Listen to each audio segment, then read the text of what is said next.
correct that? Because you guys cut the lead down to 5 eventually. Yeah, we just kept fighting. It was, we had good shots. I wasn't like I was going to criticize anybody for the shots we were taking. I thought we were taking good shots. Thought we were moving the ball. And it was just frustrating for everybody. To follow up on that, Fran, like you said, it looked like you guys were getting good shots, and they just kept rimming out. Yeah, and not only the jumpers, but stuff in close was rolling out on us. We just kind of tried to stay the course. I think we cut it to 4 in the second half. Had a couple chances in transition, to get it back to even.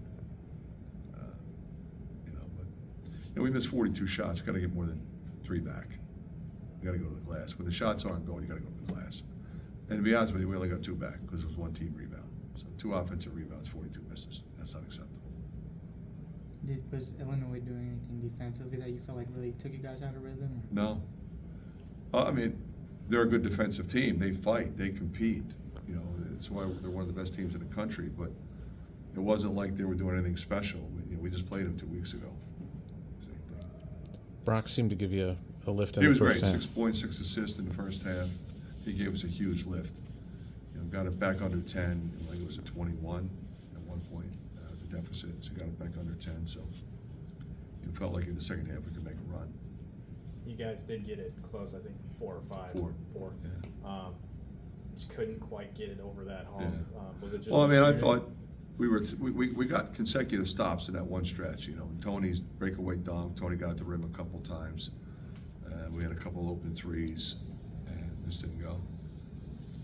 Were you guys rusty at all for having an 8-day window?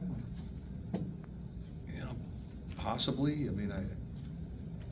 We practiced. We got a lot of shots up. I don't think it was. It's kind of a weird time to have a bye, but you're going to get a bye at some point.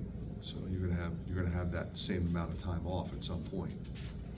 I thought the guys, were very professional in terms of getting in the gym and grinding this week.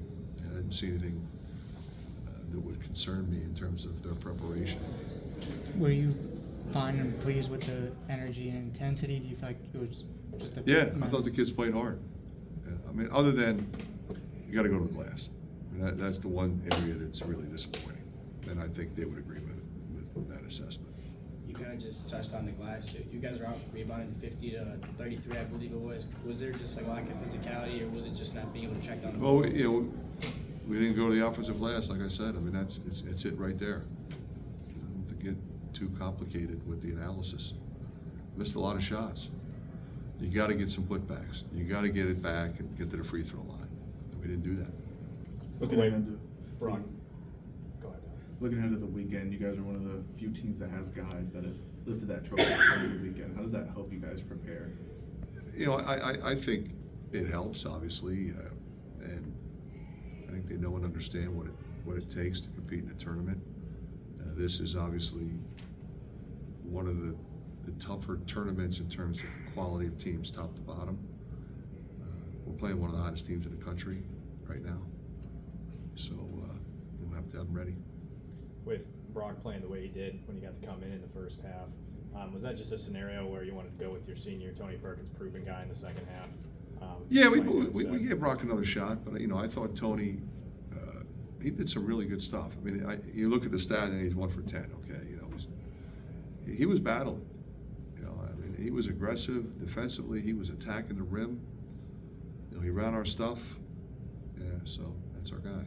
Fran, can you talk about the spark that Brock did give the offense in the first He was half? great. I thought his decision making, his energy level, and that's the key. When you're putting the ball in his hands and he's going in attack mode and making plays, they're going to go one of 2 ways. And he was really a positive influence, not only in terms of getting everybody involved, but getting the crowd involved. Your team has been really resilient this year. Every time you hit a lull or a stretch, whether it was in December or kind of through the season, you come back, respond, and put yourself in a better situation. What's it going to take to do it this time? Because I think more of the same. You lose a game. We all wanted to win. The kids fought. The kids prepared. It didn't go well today. So you don't want to start throwing everybody under the bus and blaming and we should. Like I said, there's one area that I thought think honestly, we had to address. I addressed it with them, I just addressed it with you guys. We did a lot of good things, and I thought we competed. It wasn't our day, and we have another opportunity this week to be All better. right, Brett. All right, last question, Scott. Brad was adamant that he thinks you're a team that should be in the dance. I don't like to talk about it too early, but in this case, it's right in front of us. Do you think your team is deserving of getting there right now, or do you think you have work to do? I think we have work to do, but I appreciate Brad, and I think he's right. I think we're one of the better teams. We've got some really good wins, in a very difficult league. We have some good wins out of conference. So it's not something you kind of want to leave to chance. You want to do some more damage, this week if we can. All right, thanks, guys.